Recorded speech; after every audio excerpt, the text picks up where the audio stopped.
Fidèles téléspectateurs, chers internautes, bonjour et bienvenue à ce nouveau numéro de votre magazine Actuday, un magazine qui vous informe à temps réel sur les actualités en République démocratique du Congo.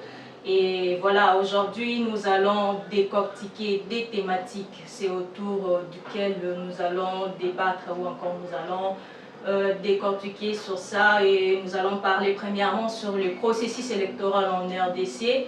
Nous savons bien que c'est depuis le dimanche que la CENI avait clôturé avec les dépôts de candidatures pour le candidat président de la RDC. Nous allons parler sur ça, et la deuxième thématique, nous allons parler sur la sortie médiatique du général John Numbi.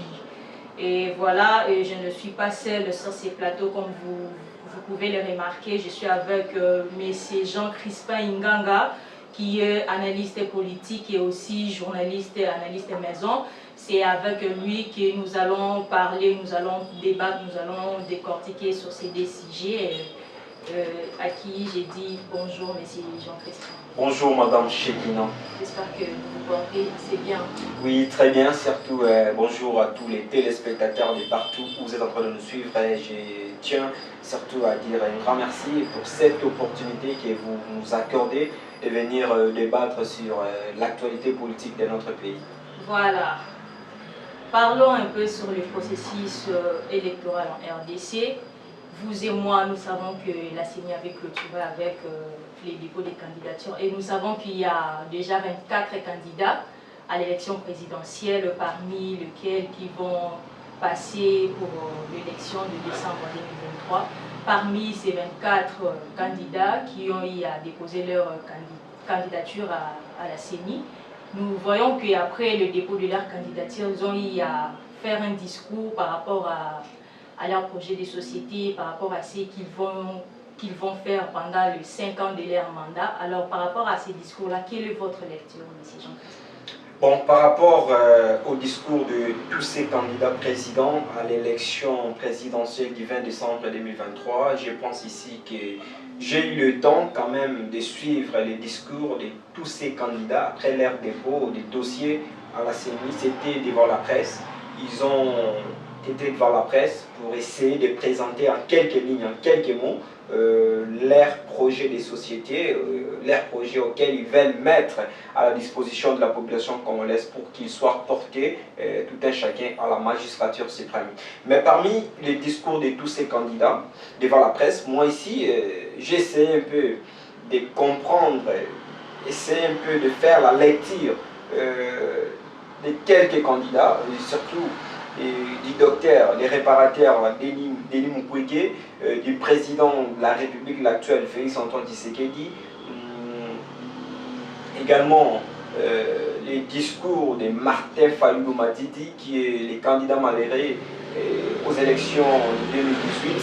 J'essaie aussi de faire la lecture, de porter, et surtout de faire une analyse, ou soit de m'attentionner aussi au discours du président, plutôt les candidats Seth Kikuni. Vous savez, lorsque par exemple le actuel président Félix Antoine Tshisekedi dit que son projet de société porte sur la RDC, R comme remontada, il appelle ça remontada, ou soit reconstruction, puis D comme il a parlé de D comme développement, et puis le C comme la crédibilité. Vous voyez, c'est un discours qui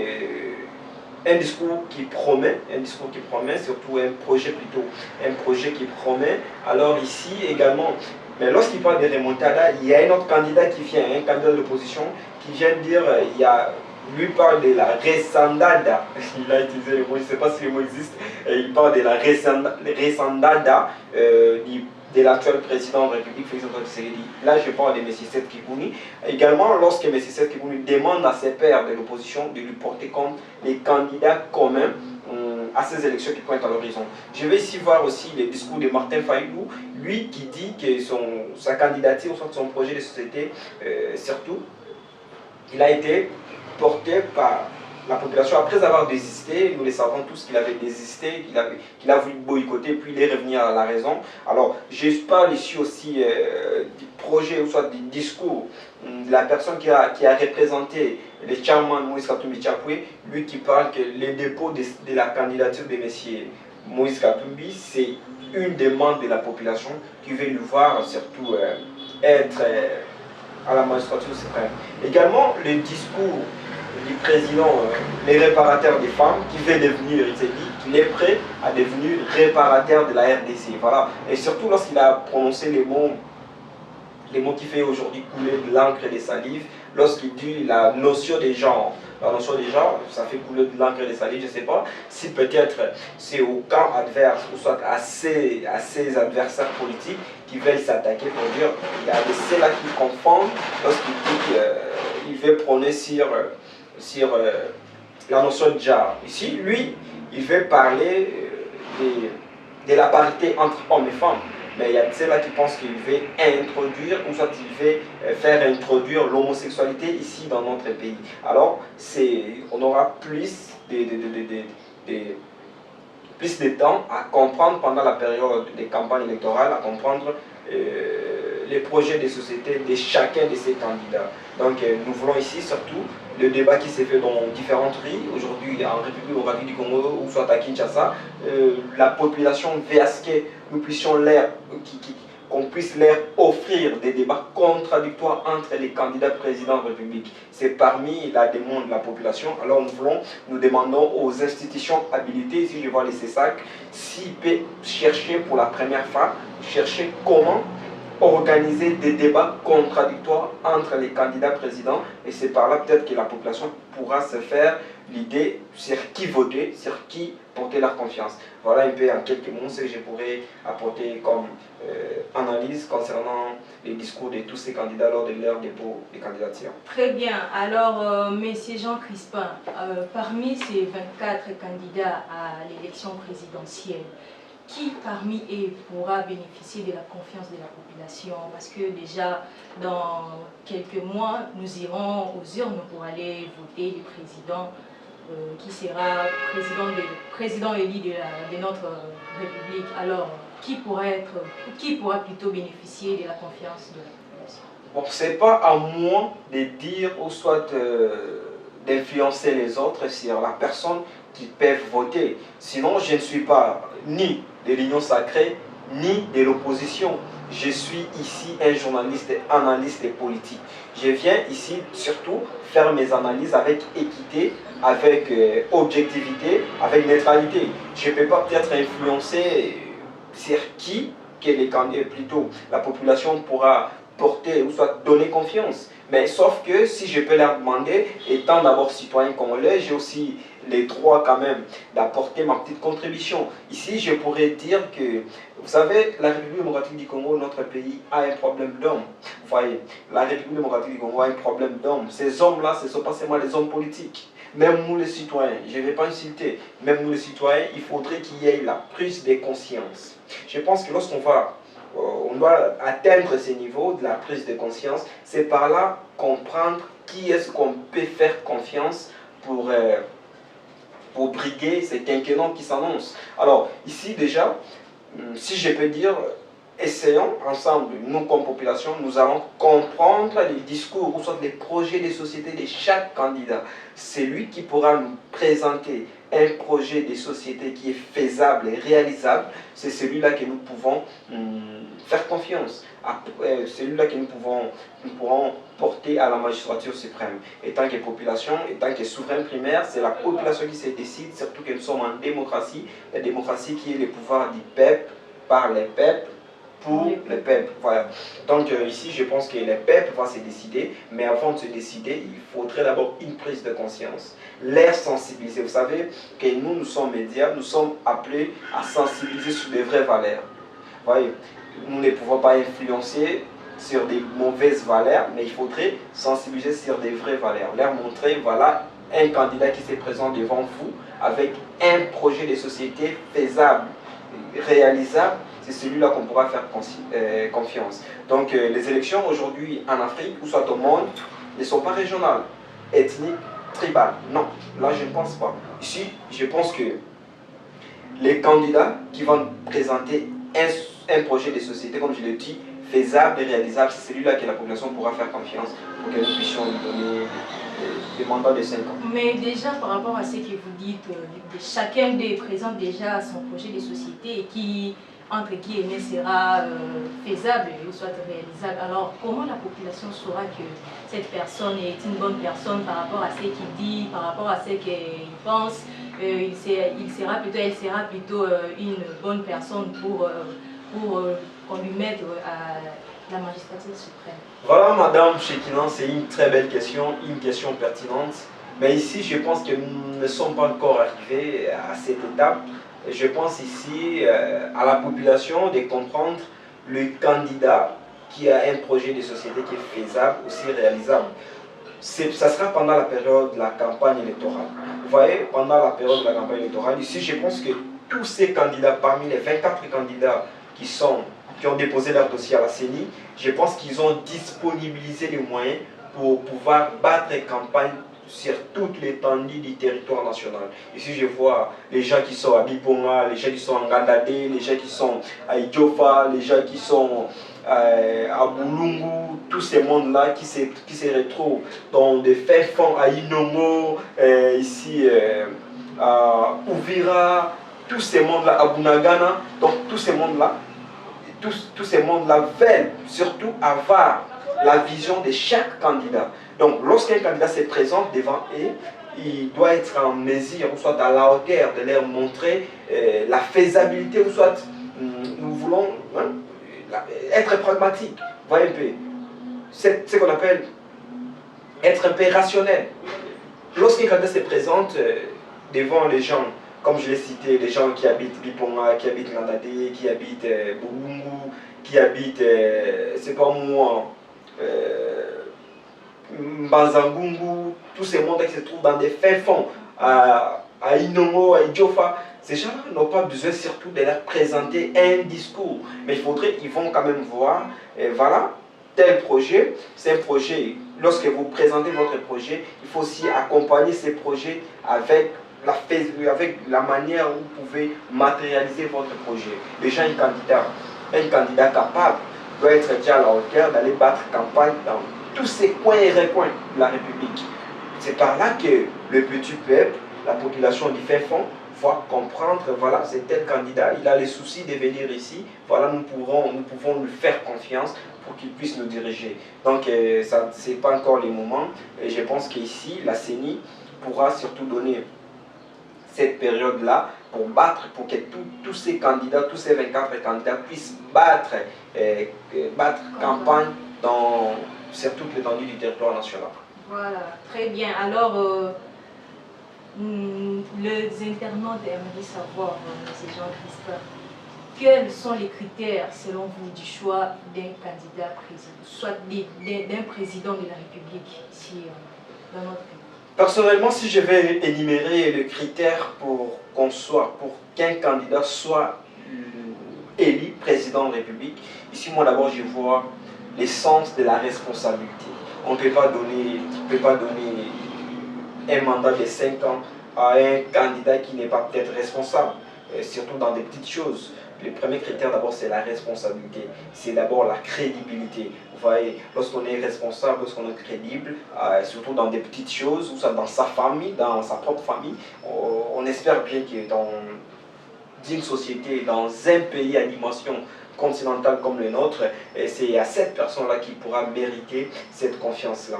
Je parlerai aussi hormis la responsabilité, la crédibilité, je parlerai aussi de la compétence, un candidat compétent, un candidat convaincant qui pourra gérer notre pays. C'est un pays, comme je l'ai dit, à dimension continentale. Vous voyez, c'est à ces candidats-là, être responsable, être crédible.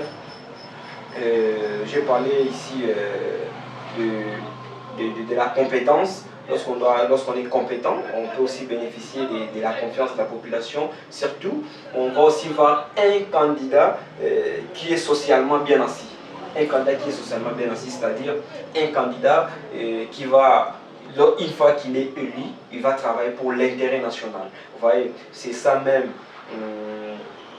dans des traités internationaux, plutôt dans des traités internationaux, ici, il y a ce que nous appelons l'intérêt national. Les États, entre les États viennent négocier pour lutter contre l'intérêt national. Alors, même au candidat président, lorsque vous voulez être porté comme président de la République, il faut d'abord qu'on puisse voir en vous l'intérêt national et non votre propre intérêt. On vient pour servir la population, on vient pour servir son État, on vient pour protéger son pays contre l'intégrité nationale. Voyez, donc les candidats qui doivent être compétents, les candidats qui doivent être socialement stables, bien assis. Je ne parle pas des milliardaires, des millionnaires, mais quand même, lorsqu'on s'est dit, on est candidat, on doit quand même avoir exercé certaines fonctions dans notre pays, ça peut être dans le secteur privé ou public, et surtout, ici, je pense que lorsqu'on est aussi candidat, parmi les critères, il faut au moins avoir quelques avoirs, et puis aller déclarer tous ces avoirs à la Cour constitutionnelle. C'est qu'on dit la déclaration de vos biens. Allez faire la déclaration de vos biens à la Cour constitutionnelle. Voilà, ce sont là parmi les quelques critères qui peuvent correspondre à un candidat et à un président de la République. Lorsque vous ne répondez pas à tous ces critères, je ne pense pas ici qu'il pouvait être porté comme président de la République dans un pays comme le nôtre, un pays à dimension continentale. Voilà, il faut répondre à tous les critères comme dit M. Jean Crispin. Alors, M. Jean Crispin, est-ce qu'aujourd'hui l'opposition est appelée à aller en bloc avec un candidat commun aux élections de décembre ou elle peut plutôt aller en voie dispersée? Ben, je vais pas si je suis pas surtout je ne suis pas un chargé de communication de l'opposition, je ne suis pas leur porte-parole, je ne suis pas leur communicateur, mais au moins étant qu'analyste politique, je pense que c'est-à-dire une fois qu'ils se mettaient d'accord, qu'ils se mettaient ensemble, je pense qu'ils pourront faire face à l'union sacrée. Pourquoi je dis ça? Parce qu'on ne peut pas se voiler la face. Les candidats Félix Antoine Tshisekedi Tshilombo, qui est l'actuel président de la République, restent les candidats favoris. Il reste les candidats favoris, vit sa position, vit ses actions, vit sa position qu'il occupe maintenant, parce qu'il est chef de l'État. Vous voyez, lorsqu'on est chef de l'État, déjà, il peut avoir déjà 20% de chances d'être réélu. Vous voyez un peu. Alors, les 20% déjà qui lui est déjà concédé, je pense ici, je vais appeler l'opposition peut-être à chercher à avoir un candidat commun de l'opposition qui pourra peut-être face au candidat Félix Antoine Tshisekedi Tshilombo. Mais s'ils veulent aller en voie dispersée, cela veut dire qu'ils se sentent, que chacun d'eux se sent peut-être capable dans son coin. Et comme je l'ai dit dans mon introduction, que les élections aujourd'hui ne peuvent pas être, ou soit les élections aujourd'hui ne sont pas régionales, les élections ne sont pas tribales, ethniques, voilà. Les élections sont aujourd'hui portées sur les bons, soit les projets qui sont faisables et réalisables. Et lorsque vous allez peut-être vous dire que non, voilà, je suis populaire, lorsque tu étais peut-être candidat député, tu étais populaire dans ton fief, et tu veux dire que non, voilà, parce que je suis populaire dans mon fief, ou soit dans mon coin, je ne sais pas moi, dans ma province, tu te dis que je peux venir me présenter comme, oui, ici je vais demander aux opposants, soit à l'opposition, de se mettre ensemble, de se choisir un candidat commun comme en 2018. Là, ils pourront faire face à l'actuel président de la République qui est le candidat d'ailleurs favori, parce qu'ils sont en train de voir ses actions, surtout qu'il est président en place. Donc ça pourrait être difficile pour eux d'essayer un peu de lui battre lorsqu'ils iront en voie dispersée. Ça pourrait être difficile. Alors, M. Jean Crispin, peut-être dans leur côté, chaque opposant peut-être s'est dit confiant par rapport à sa position, par rapport à la plébiscité qu'il a et tout. peut-être qu'ils se disent que non, c'est pas important, c'est pas la peine de choisir un candidat commun. Qu'est-ce que vous pouvez en dire plus? Oui, la confiance, normalement, chacun d'eux, j'espère bien qu'il a confiance en lui-même. Mais ils sont confiants à eux-mêmes et surtout, ils savent comment mettre peut-être des stratégies pour arriver à vaincre l'actuel président de la République. Moi, je ne peux pas leur imposer, mais du moins, vous voyez,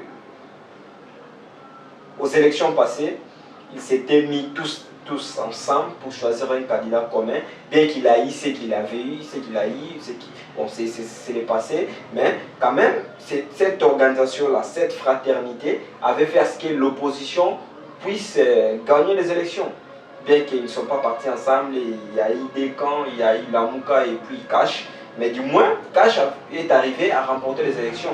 Vous voyez, si aujourd'hui, parmi ces candidats présidents de l'opposition, chacun de ces voix capable d'affronter ces élections en lui seul, c'est encourageant. Ils peuvent aller comme ça, mais si au moins ils veulent surtout chercher comment peut-être affronter ces élections, moi je vais leur conseiller de se mettre ensemble, pour qu'ils puissent avoir un candidat commun. Avec ce candidat commun, j'espère que ça pourrait faire une affaire. Pourquoi pas que nous puissions avoir pour la deuxième fois un candidat de l'opposition arracher la victoire, soit être élu président de la République et être proclamé par la CENI de Denis Kadima aussi, être confirmé par la Cour constitutionnelle. C'est faisable comme dans les élections passées. Voilà, c'est faisable comme aux élections passées. Alors parlons un peu de la sortie médiatique du général John Numbi. Monsieur Jean Crispin, par rapport à sa sortie médiatique, votre lecture par rapport à ça? Moi, la question que je me pose déjà, la question que je peux ici me poser, c'est déjà, M. John Numbi, étant que général, est-ce qu'il est habilité de faire des déclarations politiques? Lui, étant que militaire général, bien qu'il soit un exilé, je ne sais pas l'appeler exilé politique ou soit militaire exilé, je ne pense pas qu'il pourrait faire des déclarations politiques. Pourquoi déjà? Parce que les militaires, ils sont apolitiques. Lorsqu'on est militaire, on doit être aussi apolitique. Faire des déclarations, si peut-être il se sent faire la politique, il n'a qu'à dénoncer, soit à renoncer à sa casquette de militaire. Et surtout la question que je dois encore que les Congolais se posent, M. John Numbi, aujourd'hui, il est poursuivi de plusieurs affaires que nous connaissons tous, bien qu'il y a de ceux-là qui se disent est-ce que vous avez des preuves sur l'affaire de Floribert Chebeya. Vous voyez, il y a d'autres affaires à sa charge. Il est poursuivi de beaucoup des crimes qui lui sont attribués. S'il était un homme d'État, moi je pense qu'à sa place, il devrait rester ici au pays pour faire face à la justice. Vous voyez, et le fait déjà de se décider d'exiler, je pense peut-être qu'il se reproche de quelque chose. S'il était homme d'État, il devrait rester là pour répondre à la justice. Vous savez, la justice, c'est vrai que la justice dans notre pays cause un peu de problème, il y a un peu de couacs. Mais moi je pense ici, parce que nous sommes dans un état de droit, lui étant qu'un homme d'État, un homme d'État de sa dimension, exilé comme ça, après avoir été poursuivi dans des affaires qui sont à sa charge, je pense qu'il se reproche peut-être de quelque chose. Faire des déclarations politiques, lui étant un apolitique, je pense qu'il a raté une occasion de se taire. Il devrait peut-être garder silence. C'est vrai que nous sommes dans une période électorale. On l'a connu comme étant un ancien collaborateur de l'ancien président Joseph Kabila. Ça pourrait aussi être une stratégie d'attaquer peut-être ses adversaires politiques. On peut l'utiliser, on se pose toutes ces questions. Voilà, ce sont des questions qu'on pourra peut-être essayer d'analyser, de comprendre si réellement c'est une déclaration. Pourquoi? Déjà, cette déclaration ne date pas d'aujourd'hui. Vous savez, après la dislocation entre l'FCC et les Cash, nous avons entendu des discours genre l'avènement de Félix Antoine Tshisekedi, il y avait un arrangement, il y a eu des accords qui ont été signés entre le président sortant Joseph Kabila et l'actuel président Félix Antoine Tshisekedi. C'est pas quelque chose de nouveau. Je pense que au moment où nous sommes, ça pourrait être une distraction. Il faudrait qu'on soit concentré parce que nous sommes dans une période, dans une année électorale, qui arrête un peu avec des discours que je peux appeler ici populistes. Vous voyez un peu, ça pourrait être un discours populiste, je ne sais pas, sur le plan politique, si cela aidera la population congolaise en quoi, je ne sais pas, mais au moins, il essaie un peu de voir sa façon de faire. Reproché dans plusieurs, ou encore dans beaucoup de crimes, notamment l'assassinat de Floribert Chebeya, est-ce qu'aujourd'hui, Général John Numbi peut être considéré comme étant un modèle pour la population congolaise? Le général John Numbi est considéré comme un modèle. Je pense ici, je me réserve le droit surtout de l'inter. Mais sinon, le général John Numbi, je pense, étant déjà un homme d'État, un général, comme je l'ai dit, il ne pouvait pas fuir la justice, ou soit exilé. Il devrait normalement affronter la justice, parce que c'est un homme d'État, donc il doit faire face, parce qu'on l'a vu avec des hommes d'État de l'époque. Il y a des gens comme Lumumba, Nelson Mandela, Simon Kimbangu, ils ont affronté la justice. Mais lui, étant homme d'État, il ne pouvait peut-être pas s'exiler. Le fait déjà de s'exiler, ça discrédite un peu.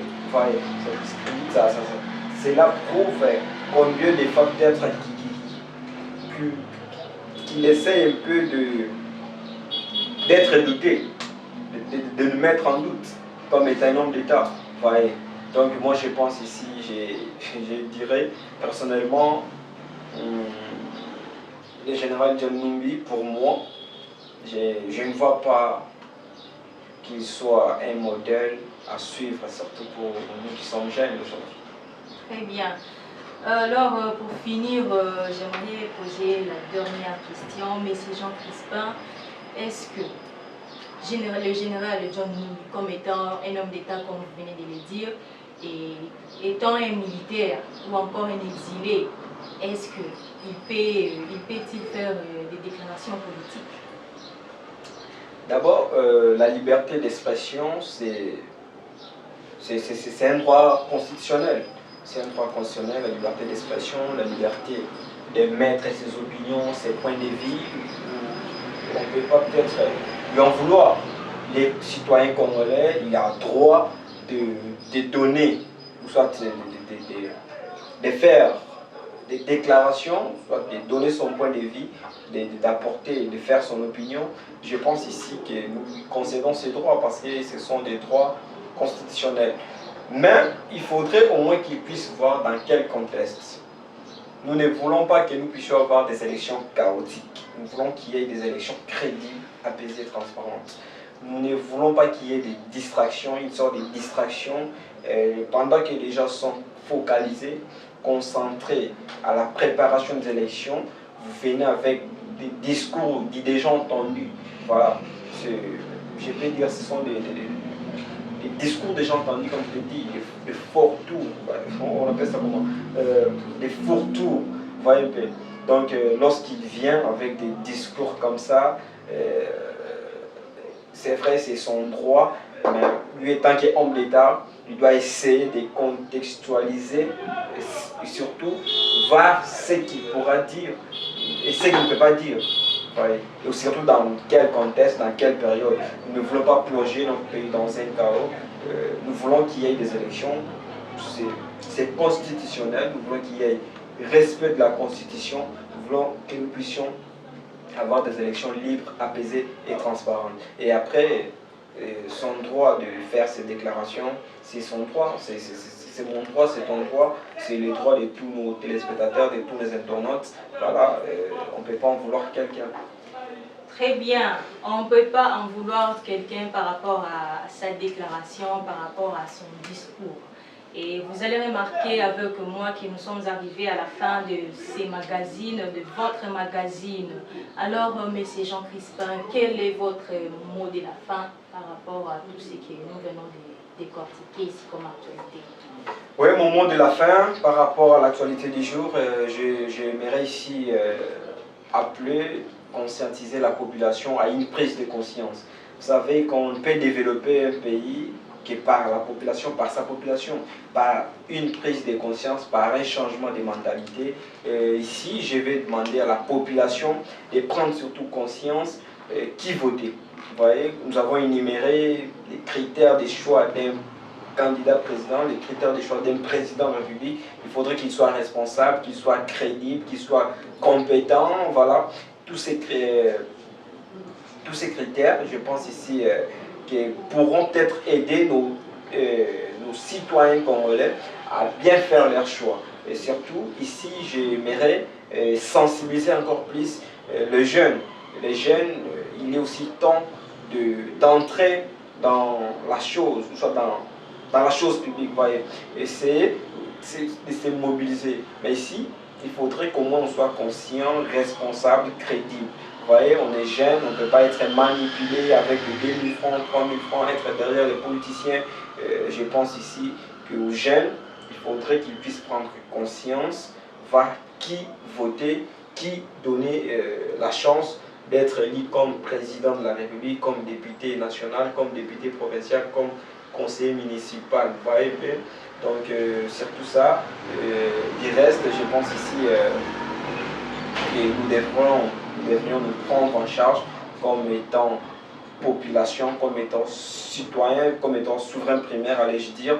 Voilà, nous devrions sanctionner ceux-là qui ne méritent pas et donner la chance à ceux-là qui méritent. Voilà un peu, c'est ce que je pourrais dire. Surtout, je vais profiter de cette occasion pour faire un clin d'œil à l'un de notre téléspectateurs fidèles. Il s'appelle l'ingénieur François Mognon. François Mognon, c'est notre téléspectateur fidèle. Il nous suit depuis quelque part. Nous sommes reconnaissants. Un grand merci à toute l'équipe technique de JC4 Télévision. Un grand merci à nos téléspectateurs, à nos internautes. Voilà, continuez surtout de nous faire confiance. Pas nous sans vous. Très bien. C'est déjà la fin de ces magazines Actuday. Nous vous remercions de votre attention, nous vous remercions de votre particulière attention en tout cas, de votre disponibilité pour pouvoir nous suivre de là où vous êtes, de partout où vous êtes. Nous vous saluons et restez branchés surtout sur votre chaîne JC4 Télévision. Et big dédicace à notre DG Jean Crispin Nganga de sa confiance, surtout de sa particulière attention à toute l'équipe et tout. Nous vous disons merci et bonne suite des programmes sur votre chaîne JC4 Télévision. Merci.